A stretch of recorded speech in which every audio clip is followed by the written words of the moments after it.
और इन्होंने बताया भी है कि माननीय श्री कांसी राम साहब ने ही कहा था कि बुलेट का जवाब पायलट से हम देंगे। अब पायलट तो नहीं है, लेकिन बुलेट का जवाब बटन से देंगे। वो बटन नहीं, दबाने वाले बटन से देंगे। हाथी वाले खाने वाला बटन दबाएंगे और उनको जवाब देने का काम करेंगे साथियों। आज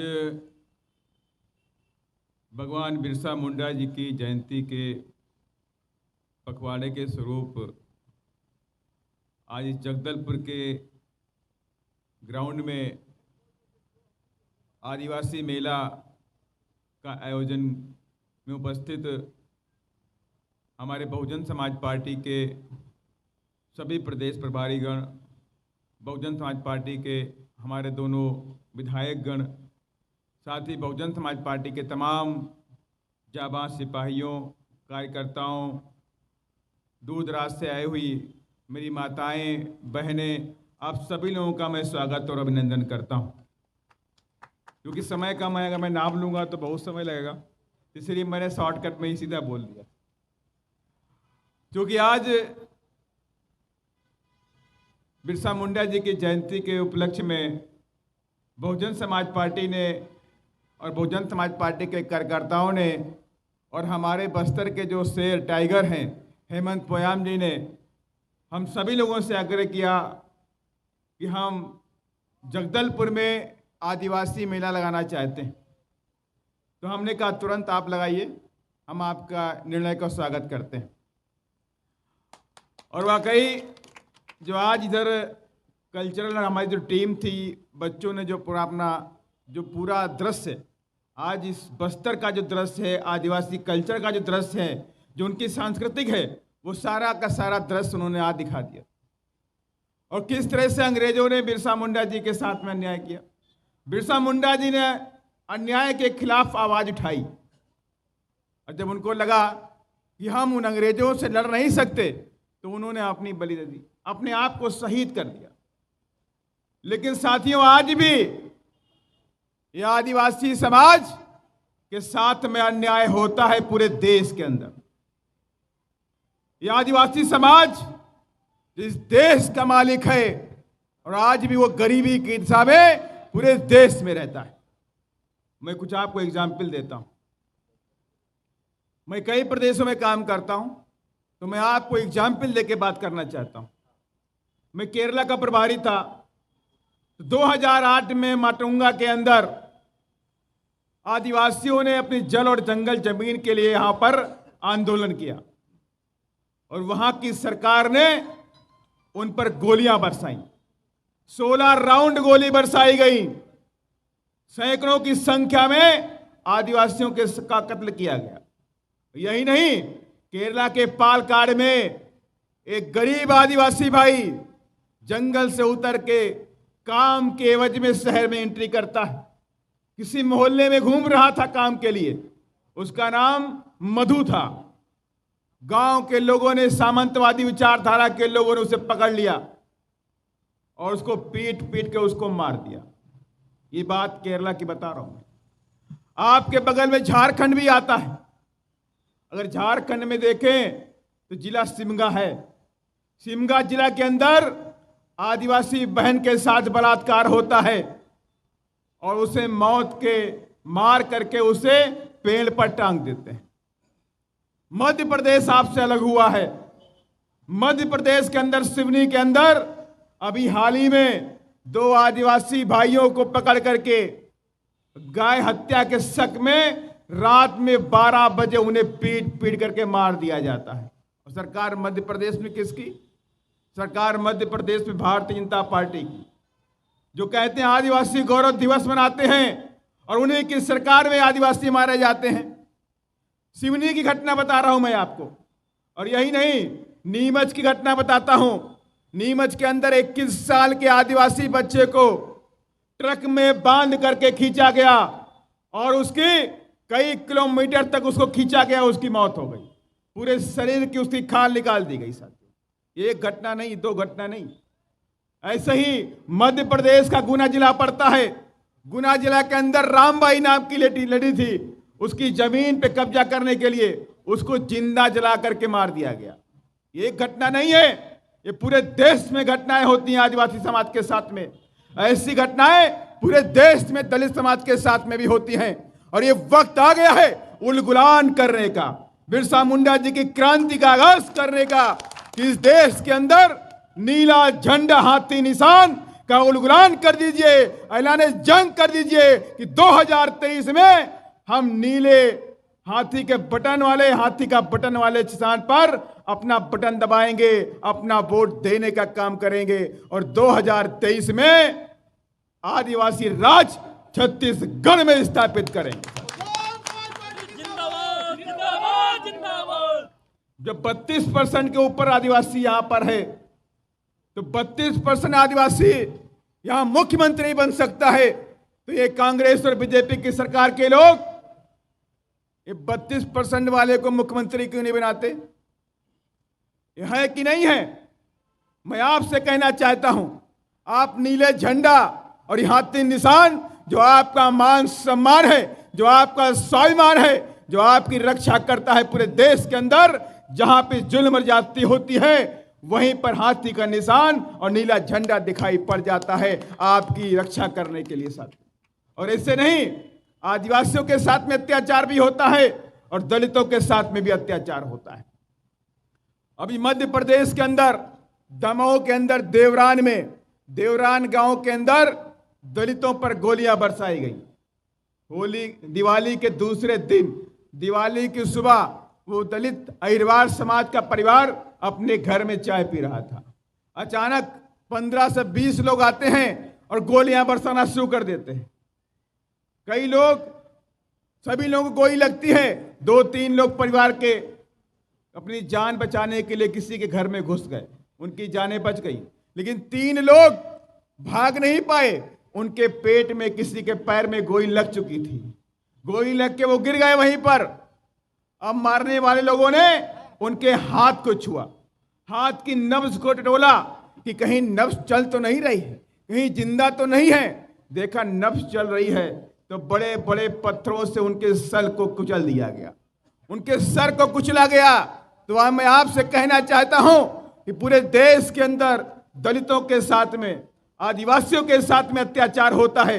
पूरे देश के अंदर आप कहीं अगर जाएं, चाहे आईएम्स में जाएं, चाहे आईटी में जाएं, कहीं भी जाइए और वहां पे SC ST के बच्चे पढ़ाई करते हैं तो हॉस्टल में हम दोनों लोग एक साथ में गाली खाते हैं कि नहीं खाते हैं? हमारे जितने भी भाई पढ़ने वाले हैं अगर हॉस्टल में रहे होंगे, किसी इंस्टीट्यूट में पढ़े होंगे, तो ये बात अच्छी तरह से जानते हैं कि किस तरह से हमें गाली दी जाती है।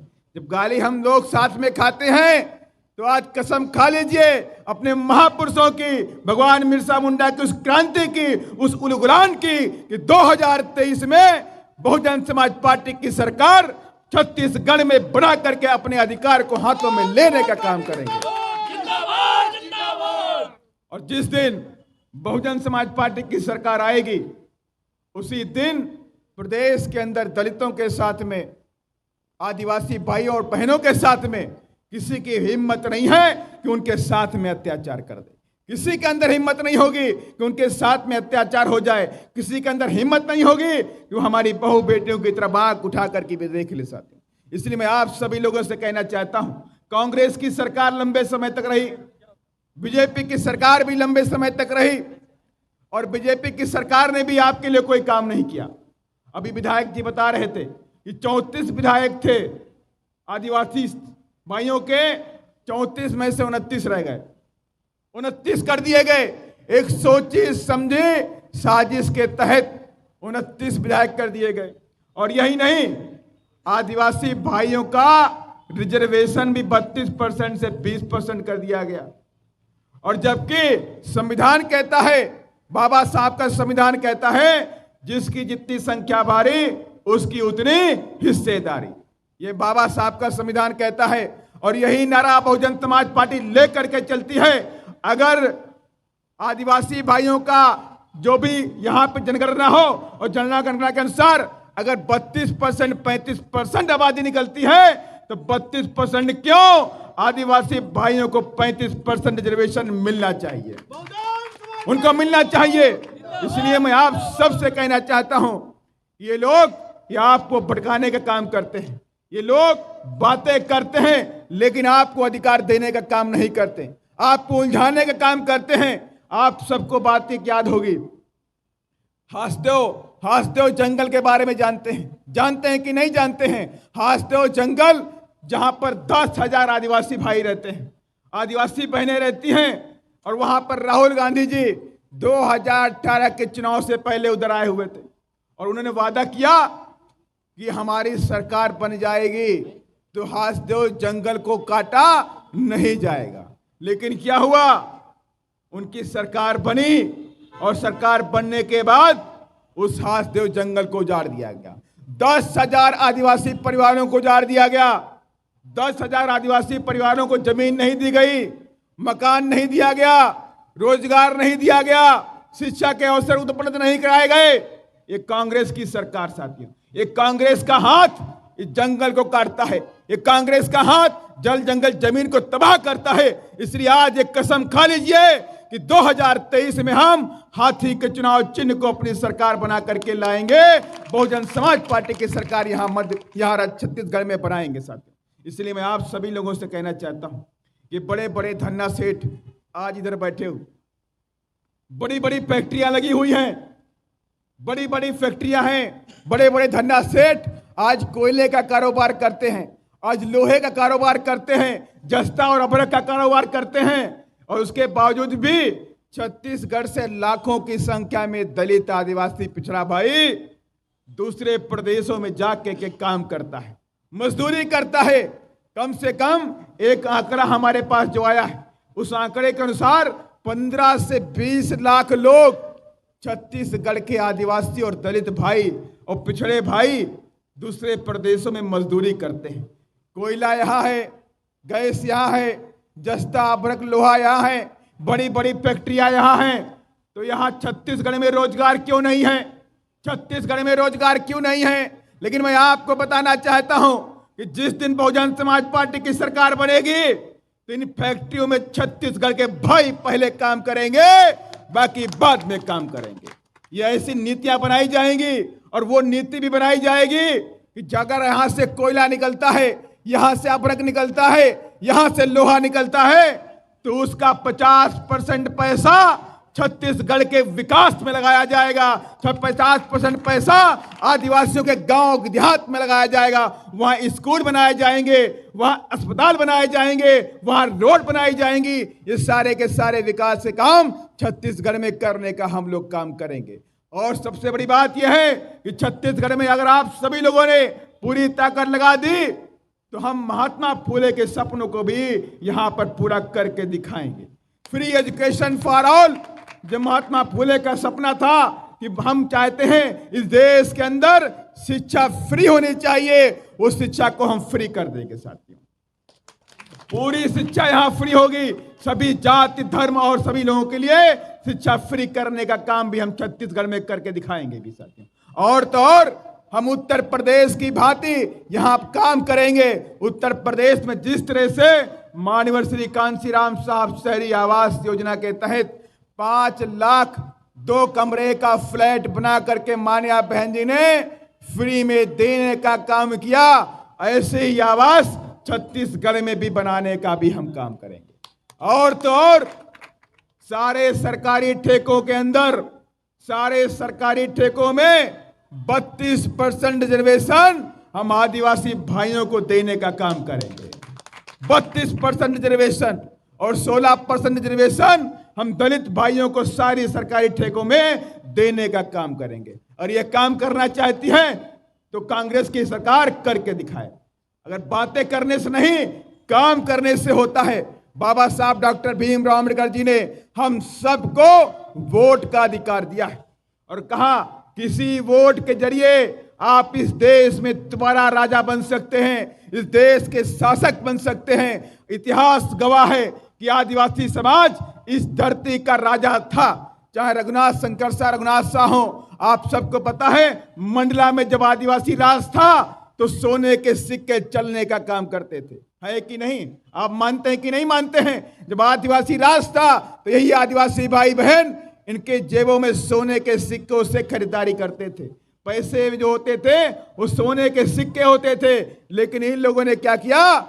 इन लोगों ने आज आदिवासी भाइयों को इस गरीबी में ढकेल दिया है, इस गरीबी में ढकेल दिया है। झारखंड की बात आपको याद होगी, 2012 की एक 11 साल की बच्ची 8 दिनों से भूखी थी। आदिवासी समाज की बेटी थी, भात भात कह करके उसकी मौत हो गई। 8 दिनों से उसको एक अन्न का दाना भी नहीं मिला। और वहीं इस देश के प्रधानमंत्री 60 लाख रुपए की साड़ी अमेरिका के राष्ट्रपति के बेटी को भी देते हैं।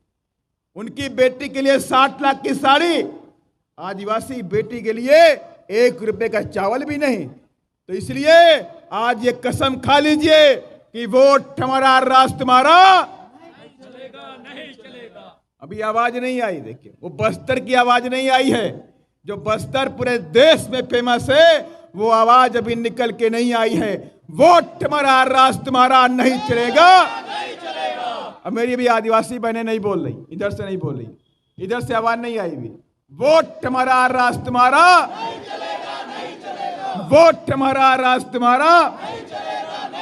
इसलिए मैं आप सबसे कहना चाहता हूं, जो लोग तुम्हारे कपड़ों से नफरत करते हैं, जो लोग तुम्हारे अच्छे घरों से नफरत करते हैं, जो लोग तुम्हारे बच्चों से नफरत करते हैं, जो लोग तुम्हारे बच्चों की पढ़ाई से नफरत करते हैं, जो लोग तुम्हारी नौकरियों से नफरत करते हैं, जो लोग तुम्हारा छुआ पानी नहीं पीते हैं, जो लोग तुम्हारी मूंछों से नफरत करते हैं, जो लोग तुम्हारे अच्छे कपड़ों से नफरत करते हैं, जो लोग तुम्हारी कुर्सियों में बैठे होने पर नफरत करते हैं, क्या वो लोग तुम्हारा वोट लेकर के तुम्हारे बच्चों के लिए हक अधिकार पार्लियामेंट में या विधानसभा में बनाने का काम करेंगे?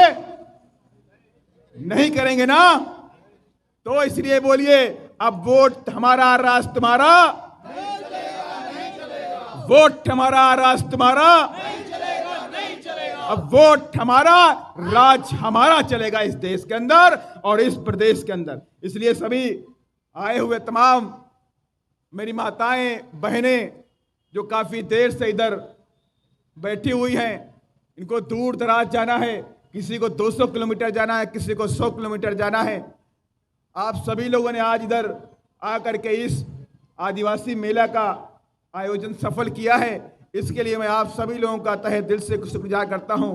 और साथ ही एमएससी ऐसी मैं आप सभी लोगों से कामना भी करता हूं, मैं पूरी आशा और विश्वास भी रखता हूं कि आज ये नीला झंडा और नीला चुनाव चिन्ह, ये हाथी का निशान और हमारी आदरणीय नेता बहन कुमारी मायावती जी इस देश के अंदर आदिवासियों के लिए, दलितों के लिए, पिछड़ों के लिए संघर्ष करती नजर आती है। अगर कहीं भी आदिवासी के साथ में अत्याचार होता है, कहीं भी दलित के साथ में अत्याचार होता है, कहीं भी ओबीसी भाई के साथ में अत्याचार होता है, तो सबसे पहले आवाज अगर आती है तो आदरणीय बहन कुमारी मायावती जी की आती है, किसी नेता की आवाज नहीं आती है। और इसलिए हमने कई सारे निर्णय हमारे बहन ने लेने का काम किया। जब इस देश में राष्ट्रपति का चुनाव था और राष्ट्रपति के चुनाव में जब इस देश में आदिवासी की बेटी एक राष्ट्रपति बनने जा रही थी, तो माननीय बहन जी ने कहा कि हमारी पार्टी दलितों और आदिवासियों के लिए काम करती है, पिछड़ों के लिए काम करती है। आदिवासी भाई भी हमारे इस मूवमेंट और मिशन का अहम हिस्सा हैं। तो इसलिए हम राजनीतिक सोच और दलगत भावना से ऊपर उठ करके हम द्रौपदी मुर्मू जी का सपोर्ट करेंगे, आदिवासी बहन को इस देश का राष्ट्रपति बनाएंगे। और हमने द्रौपदी मुर्मू जी का सपोर्ट किया, हमारे सारे विधायक गणों ने, हमारे सारे सांसद गणों ने और हमारी पार्टी ने पूरी तरह से द्रौपदी मुर्मू जी का सपोर्ट किया।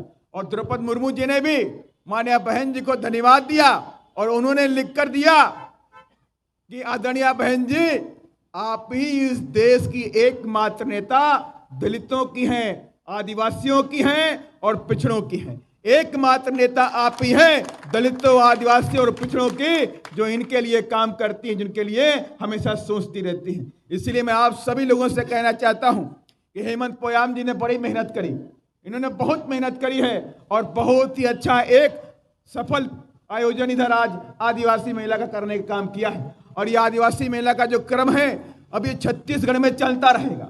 आज इसकी शुरुआत हो चुकी है और ये कारवा अब रुकने वाला नहीं है। अब ये कारवा 2018 में ये नीला झंडा हाथी निशान पूरी ताकत के साथ में छत्तीसगढ़ की विधानसभा में जाने के लिए तैयार है। इसलिए मैं आप सभी लोगों से कहना चाहता हूं, आज आप घर में जाइएगा तो आप अपने बच्चों से 2018 बोल गए 2023 2023 में ये नीला झंडा हाथी निशान पूरी ताकत के साथ में छत्तीसगढ़ में जाएगा जाएगा जाएगा जाएगा जाएगा।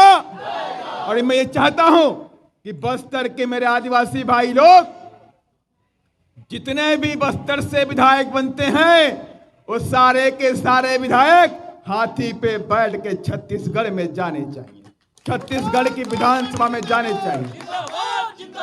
और यह भी मैं आपसे वादा करता हूं, किसी भी धन्ना सेठ को बहुजन समाज पार्टी टिकट देने वाली नहीं है।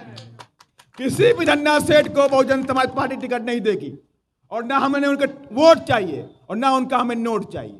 और बहुजन समाज पार्टी कभी भी धन्ना सेठों के नोट से नहीं चलती है। बहुजन समाज पार्टी गरीबों के खून पसीने के 1 रुपए के नोट से चलने का काम करती है। और इसीलिए मुझे कोई गुरज नहीं है कि मैं धन्ना सेठों का नोट न लूंगा, ना उनका मैं वोट लूंगा और ना उनको मैं टिकट दूंगा। इस बार जो टिकट देने का काम करेंगे, यहां छत्तीसगढ़ के बस्तर जिले से या आसपास के जिलों में गरीब आदिवासी भाई को टिकट देंगे और उसको जिता करके हाथी पे बैठा करके छत्तीसगढ़ की विधानसभा में ले जाने का भी काम करेंगे साथियों। और इसके लिए आप सभी लोगों को आज से ही कमर कसनी पड़ेगी। आप गांव में जाइए, जहां भी रहते हैं उधर जाइए और लोगों से कह दीजिए अब ये जंग है, ये जंग है सत्ता की, ये जंग सत्ता की है और 2023 में ये जंग हमको जीतनी है और आदिवासियों का हक अधिकार इस देश में पुनः बहाल करना है और अपना शासन ले करके आना है। और उसके बाद 2024 में दिल्ली की तैयारी करेंगे, 2023 में कब्जा करने के बाद छत्तीसगढ़ की विधानसभा बरसाती। और ऐसी मेरे पूरी आशा और विश्वास भी है कि आज मेरे जो आदिवासी भाई और बहनें आए हैं, युवा साथी आए हैं, आज ही ये लोग बाबा साहब की विचारधारा को, बिरसा मुंडा की विचारधारा को, महापुरुषों की विचारधारा को गांव-गांव में लेकर के जाएंगे और अपनी विचारधारा को बताने का काम करेंगे। कि माननीय श्री कांसी राम साहब ने एक बात बोली थी, माननीय श्री कांसी राम साहब ने बोली थी बुलेट का जवाब बैलेट से होगा। बोला नहीं बोला था, बोला नहीं बोला। सारे पुराने लोग बैठे हुए, जिन लोगों ने उनके साथ में रात दिन काम किया है, मैंने काम नहीं किया, मैंने दूर से माननीय श्री कांसी राम साहब को देखा होगा, दूर से देखा, लेकिन काम करने का कभी मौका नहीं मिला। मैं छोटा था, रैलियों में जा करके देखता था कि माननीय श्री कांसी राम साहब और बहन जी उस मंच पे, दूर मंच पे खड़े हैं, लेकिन मैं कभी उनके साथ में नहीं मिल पाया, ना ही मैंने काम किया। लेकिन आज इधर बैठे हुए तमाम लोग हैं जो बताते हैं कि माननीय श्री कांसी राम साहब उनके घर रुके थे, उनके घर में खाना खाया, उनके साथ घूमे, रात दिन जा करके इस काम में किया। छत्तीसगढ़ में बीएसपी को बड़ी ताकत बना करके माननीय श्री कांसी राम साहब ने खड़ी किया है। और मुझे पूरी आशा और विश्वास है कि आप सभी लोग पूरी ताकत के साथ में बहुजन राज, बहुजन समाज पार्टी का राज छत्तीसगढ़ में लाएंगे और आदिवासी मुख्यमंत्री को बनवाने का भी काम करेंगे पूरी ताकत के साथ में। इन्हीं सब बातों के साथ मैं अपनी बात को यहीं पे खत्म करता हूं। भगवान बिरसा मुंडा अमर रहे, भगवान बिरसा मुंडा अमर रहे, बाबा साहेब अमर रहे, बाबा साहेब अमर रहे, महात्मा फूले अमर रहे, छत्रपति साहू जी महाराज अमर रहे, संत रविदास अमर रहे, संत कर्मा माता जी अमर रहे, संत गुरु घासीदास जी अमर रहे। जय भीम, जय भारत, धन्यवाद। बहुजन समाज पार्टी जिंदाबाद। बहुजन विचारधारा को घर घर तक पहुंचाने के लिए हमारे YouTube चैनल को सब्सक्राइब करें, लाइक करें, कमेंट करें, शेयर करें और बेल आइकन की घंटी दबाना ना भूलें।